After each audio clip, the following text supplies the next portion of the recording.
Hi అండి. అందరికీ నమస్కారం. Welcome to my YouTube channel. ఈ వీడియోలో ఇప్పుడే బ్రేకింగ్ న్యూస్ అండి. ఆర్థిక మంత్రి బుగ్గన నామినేషన్ అయితే పక్కన పెట్టారండి అధికారులు. సో, ఎందుకు ఏమిటన్న వివరాలు ఈ వీడియోలో ఉన్నాయి. వీడియో ఎక్కడ గాని స్కిప్ చేయకుండా ఎండ్ వరకు చూడడం ద్వారా ఇన్ఫర్మేషన్ పూర్తిగా అర్థమవుతుంది. అలాగే వీడియో నచ్చినట్లయితే ఒక లైక్ చేయండి. మంత్రి బుగ్గన నామినేషన్ పెండింగ్‌లో ఉంచిన ఎన్నికల అధికారి.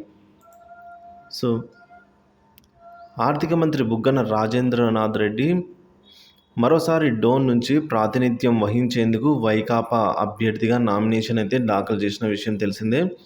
కానీ ఆయన నామినేషన్ పరిశీలన సందర్భంగా ఆయన ఎన్నికల అఫిడవిట్పై టీడీపీ అభ్యర్థి కోట్ల సూర్యనారాయణ రెడ్డి తరపున న్యాయవాది అభ్యంతరం తెలిపారండి. ఆస్తుల వివరాలు పూర్తిగా వెల్లడించలేదని, నామినేషన్ పత్రంలో కొన్ని కాలమ్స్ భర్తీ చేయలేదని ఫిర్యాదు చేశారు. సో, దీనికి సంబంధించి అన్ని ఆధారాలు తమ వద్ద ఉన్నాయని వెంటనే నామినేషన్ తిరస్కరించాలని కోరారు. మంత్రి బుగ్గనకు ఉన్న మొత్తం ఆస్తుల అఫిడవిట్లో వెల్లడించిన ఆస్తుల వివరాలకు సంబంధించిన పత్రాలను ఆర్ఓకు చూపించారండి. ఇక ఈ టీడీపీ కూడా ఫిర్యాదుపై స్పందించిన రిటర్నింగ్ అధికారి ప్రస్తుతం ఆయన నామినేషన్ అలా పెండింగ్లో ఉంచారండి.